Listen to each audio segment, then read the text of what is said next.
E aí, pessoal, tudo bem? Sejam bem-vindos a mais um De Frente com o Analista. Eu sou Igor Guedes, analista aqui do setor de metais e mineração pela Genial Investimentos. Hoje a gente vai falar um pouquinho de CSN e Semin, né, que vão aí publicar seus resultados do segundo trimestre de 2023, agora no dia 2. E aí a gente vai falar um pouco sobre o que a gente espera aí da dinâmica de resultado para esse segundo trimestre.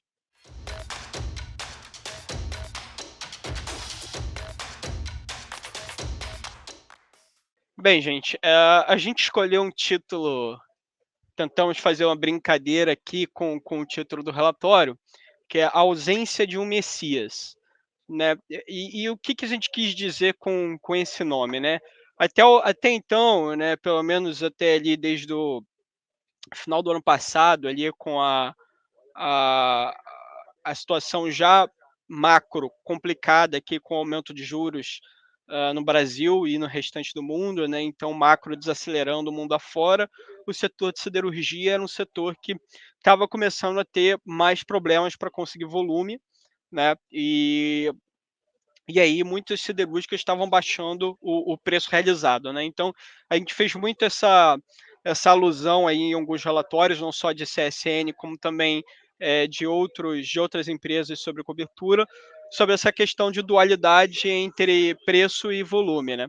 Então, o que a gente pode observar aqui é que, até então, como a CSN é uma tese consolidada, né, de uma holding, até então a gente estava vendo, né, o resultado consolidado com a mineração agregando muito mais para o resultado do que a siderurgia, né. Então, lembrando aí que a CSN e a Semin, elas fazem parte da mesma empresa, né, então a CSN é a holding, a Semin é a empresa que, hã, acabou fazendo o spin-off ali e fazendo sua própria abertura de capital, mas da qual a CSN, a holding, é controladora, né. Então, a Semin é um braço de mineração da holding CSN. E a gente via no resultado consolidado da holding, entre os diferentes tipos de negócios que tem dentro da holding, a gente via até desde o final do ano passado, né, passando ali pelo resultado do primeiro trimestre também desse ano, a gente via a mineração sempre salvando a holding ali de um resultado pior, né. Então, a siderurgia já enfraquecida e aí vinha a mineração e compensava um pouquinho no EBITDA, de forma a trazer um EBITDA, um crescimento ou pelo menos uma estabilidade de EBITDA de maneira sequencial. E aí o que a gente quis dizer com esse título, né, ausência de Messias, é que justamente para, de acordo com o que a gente espera para esse segundo trimestre de 2023, a Semin, né, a divisão de mineração da CSN, não vai conseguir ajudar tanto o resultado consolidado, tá. E aí vai faltar aquele salvador, né, aquele messias ali que vai vir para salvar o dia. Então, na verdade, vai ter um resultado que a gente espera que seja mais fraco em termos de EBITDA e que a companhia também não consiga reverter o prejuízo, né? A CSN, a holding, não consiga reverter o prejuízo do trimestre passado. Tá? Apesar de que vai ter uma leve melhora nesse prejuízo, porém ainda vai ser um prejuízo, não vai ser um lucro, de acordo com as nossas estimativas. Tá? Então, assim, o que a gente vê aqui de destaque, né, olhando para a Semin, a gente acredita que vai ter um volume subindo, né? É, é, a gente teve durante esse trimestre o mês de maior volume histórico da companhia, lembrando que a Semin abriu seu capital em 2021, então é uma companhia não madura ainda, né? Então ainda está em fase de crescimento, em fase de ramp-up, e é justamente por isso que a gente olha a Semin como uma tese de growth, né? Uma tese de crescimento, muito diferente da Vale, que é outra mineradora de capital aberto no Brasil, que é uma tese já consolidada, é uma empresa já com seu crescimento já em taxas bem menores e com maior tendência a pagar dividendos. Né? A Semin tem taxas de crescimento mais agressivas, porque é uma empresa que pode ali dobrar a sua produção em poucos anos. É o que a gente acredita que a companhia está caminhando para isso. Tá? Então, ela teve o seu melhor mês da história, indicativo nesse trimestre. Isso deve ajudar a empresa aí a trazer volume e recuperar um pouco da confiança aí de investidores institucionais, que o case ficou um pouco deprimido, né, os investidores atingiram um ponto de desconfiança sobre o case por conta de revisões do ano passado, em 2021, do guidance de produção. Então, se o case, né, o potencial de crescimento está sendo destravado por conta desse crescimento de produção, quando a companhia não entrega esse crescimento de produção, acaba atingindo um pouco o nível de confiança dos investidores. E a gente vê essa questão um pouco mais sanada aí, tá?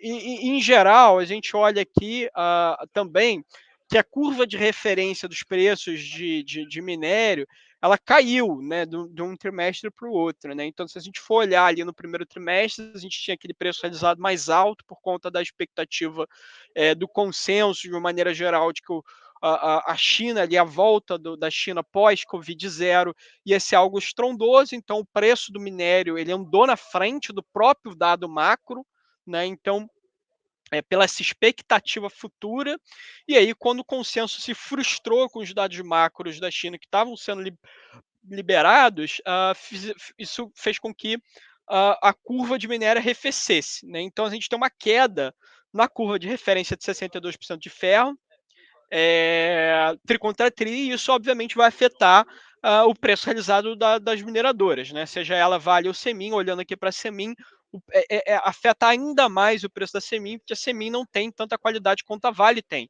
Né? Então, por conta disso, a gente acha que a receita vai enfraquecer tri contra tri.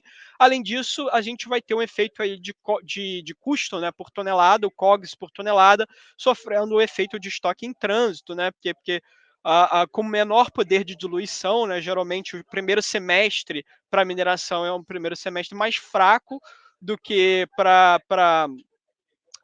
do que o segundo semestre do ano, né, por conta das chuvas. Então, isso deve trazer também um custo por tonelada um pouco mais alto ainda, ligado aí a essa transição entre primeiro trimestre e segundo trimestre. Lembrando que você tem um delay aí de 45 dias para o estoque chegar, sair do Porto do Brasil para chegar na China, né? Então, isso causa um efeito temporal aí, e pode afetar o custo da empresa no trimestre. Então, por conta de uma receita menor, e de um custo ainda pressionado por tonelada, a gente acha que o EBITDA deve desacelerar tri contra tri, e aí vai ter um lucro bem pior nesse trimestre em relação ao trimestre passado, tá? Então, a gente fez também, além disso, a gente reajustou algumas premissas macroeconômicas e por conta disso, né, a gente vê um câmbio hoje, dólar contra real, a gente vê um câmbio mais arrefecido, né, o real ganhando força em relação ao dólar, e aí isso faz com que isso faz com que a gente também revise o nosso target price, né, o nosso preço-alvo, para R$ 5. Antes a gente tinha 5,50, então uma redução de 50 centavos aí no preço-alvo de Semin, que ainda dá mais ou menos um upside de 15, 16% aí, a depender do dia que você estiver vendo esse vídeo, tá? A gente mantém o rating, né, reiteramos o rating manter, né, o rating neutro para a companhia, por conta dessas dinâmicas ainda piores, né, no movimento sequencial. Olhando para a CSN Holding, a gente vê um volume subindo de siderurgia, e esse volume está muito mais ligado com um primeiro trimestre muito fraco para a CSN, tá? A CSN teve um problema ali relacionado principalmente a questão logística interna das suas plantas ali em Presidente Vargas, no Rio de Janeiro, e isso fez com que o volume da companhia fosse atingido no trimestre passado. Esse problema ele foi resolvido mais ou menos ali quase em junho, né? Então você estava quase no final do segundo trimestre e você ainda tinha essas dificuldades ali no espaço interno da planta que estavam dificultando um aumento, sequenciamento de volume para a companhia.